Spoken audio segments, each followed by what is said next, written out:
श्री सदगुरु राज भैया जी की कमल चरणों में कोटि कोटि प्रणाम। सभी गुरुजनों, भक्तों को, साधकों को और मेरे सभी गुरु भाई बहनों को नमन।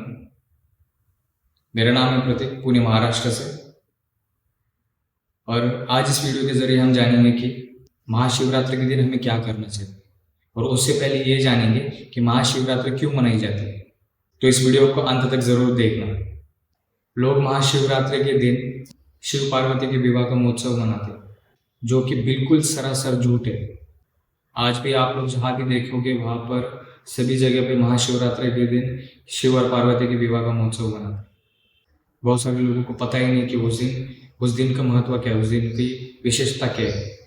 महाशिवरात्रि भगवान सदाशिव के शिवलिंग के प्राकट्य का दिन है, शिवलिंग की पूजा का पहला दिन है।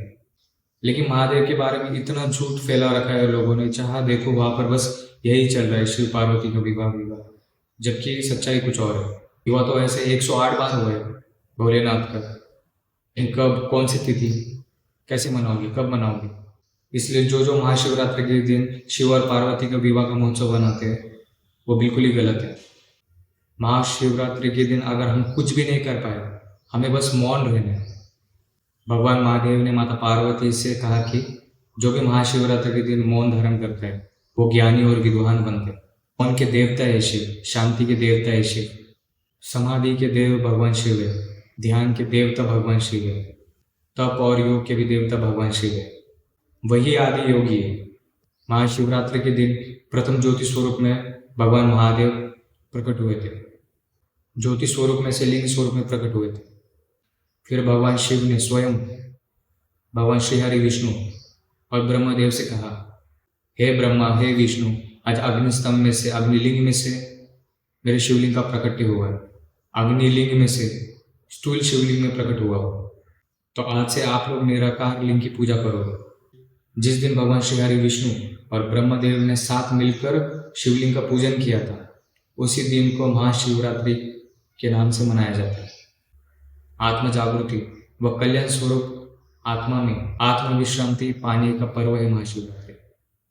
महाशिवरात्रि धार्मिक दृष्टि से देखा जाए तो पुण्य अर्जित करने का दिन है, लेकिन भौगोलिक दृष्टि से भी अगर देखा जाए तो इस दिन आकाश मंडल में से कुछ ऐसी किरणें आती है जो व्यक्ति के तन और मन को प्रभावित करते हैं। इस दिन व्यक्ति जितना अधिक जप, ध्यान और मौन पारायण रहेगा, उतना उसको अधिक लाभ होगा। महाशिवरात्रि वस्त्र और अलंकार से इस देह को सजाने का या मेवा या मिठाई खाकर अपनी जीभ को मजा दिलाने का पर्व नहीं है। ये देह से परे, देहातीत आत्मा में आत्म विश्रांति पाने का पर्व है, संयम और तप बढ़ाने का पर्व है।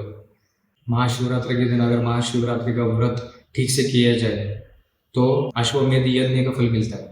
शिवरात्रि के दिन आप प्रातःकाल उठकर स्नान आदि करके किसी भी आपके नजदीकी शिवालय में जाकर वहाँ पे महादेव के शिवलिंग के ऊपर पंचामृत से अभिषेक करके उन्हें वंदन करें, उनकी पूजा करें, उनके मंत्र का उच्चारण करें, उनका स्तोत्र पढ़े, उनकी स्तुति करें।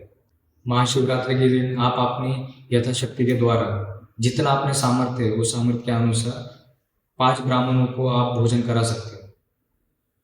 अगर आप 5 ब्राह्मणों को भोजन कराने में सक्षम नहीं है तो आप किसी भी गरीब बच्चों को आप उस दिन भोजन करवा दे रहे हैं, या किसी भी गरीब बुजुर्ग को खाना खिला दे रहे हैं। फिर आप अपने सामर्थ्य अनुसार किसी एक को खिलाओ, 5 को खिलाओ, 10 को खिलाओ, वो आपके ऊपर। महाशिवरात्रि का दिन ये साधारण दिन नहीं है, ये पुण्य अर्जित करने का दिन है। तो दिन भर आपने सत्कर्मों को बढ़ाओ, जितना हो सके उतना सत्कर्म करो उस दिन। जिनके जीवन में अभी तक गुरु का आगमन नहीं हुआ, कोई महाशिवरात्रि के दिन महादेव से प्रार्थना कर सकते हैं। महादेव के सामने बैठकर आप उनसे प्रार्थना कर सकते हैं, हे महादेव, हे भोलेनाथ, हे कृपा निधान, मुझ पर कृपा कर लो, मुझ पर अपनी कृपा दृष्टि बनाइए। आप खुद देहधारी गुरु के स्वरूप में आकर मुझे मार्गदर्शन करें। आज से मैं आपका और आप में, आप जैसा मुझे चलाओगे वैसे मैं चलूंगा। बस इतना महादेव के सामने बैठ के बोलना है। उसके बाद आप खुद देखोगे, पूरे यकीन और पूर्ण विश्वास के साथ आपको बोलना है। आपके जीवन में गुरु स्वयं ही आएंगे, और जो आएंगे वो स्वयं भोलेनाथ होंगे। अपने गुरु के अंदर ही भोलेनाथ को खोजो, आपकी दौड़ खत्म हो जाएगी। जो लोग निरंतर भटकते रहते हैं उन्हें कहीं भटकना नहीं पड़ेगा। उसके बाद आप महाशिवरात्रि के पूरे दिन आपको व्रत रखना है। व्रत के दिन आपको अन्न ग्रहण नहीं करना है। आप फलाहार वगैरह ले सकते हो। अगर आप फलाहार भी नहीं लेते पूरे महाशिवरात्रि के दिन, तो आप चाहे तो सिर्फ 1 गिलास दूध आप भोलेनाथ के सामने रख सकते हो और बाबा से प्रार्थना कर सकते हो, हे भोलेनाथ, मैं आपसे प्रार्थना करता हूँ कि इसमें आप अपना आशीर्वाद और अपनी ऊर्जा प्रदान करें। और उसी दूध को आप आधे घंटे बाद 1 गिलास दूध पी लीजिए। बस दिन भर में 1 गिलास दूध या फलाहार आप कुछ भी कर सकते हो। जो भी खाओ व्रत में, पहले बाबा को अर्पण करना, बाबा को भोग लगाना और फिर खाना। आपकी जो भी इच्छा हो, जो अभी तक कभी पूर्ण नहीं हुई, इस पावन दिवस पर पूर्ण होगी। बाबा से प्रार्थना करना, बाबा आपकी इच्छा जरूर पूर्ण करेगा। बस विश्वास कायम रखना। आप जो भी मांगते हो बाबा देते हैं। बस हर चीज़ का एक समय होता है, सही समय का इंतजार करना। महादेव के लिए असंभव कुछ भी नहीं है। वो चाहे तो क्या नहीं कर सकते। वो रंग को राजा बना सकते हो और राजा को रंग। तो उन पर भरोसा रखिए। तो बस मुझे आज्ञा दीजिए और ऐसे प्यार और आशीर्वाद बनाए रखना और महाशिवरात्रि के दिन का पूर्णतः लाभ उठाना। और आशा करता हूँ कि आप सभी को महाशिवरात्रि के दिन भोलेनाथ के दर्शन प्राप्त हो, उनकी कृपा दृष्टि आप पर पड़े। आप सुखी और समाधानी रहो, स्वस्थ रहो और महादेव आप सबका मंगल करें। जय गुरुदेव। हर हर महादेव शंभू।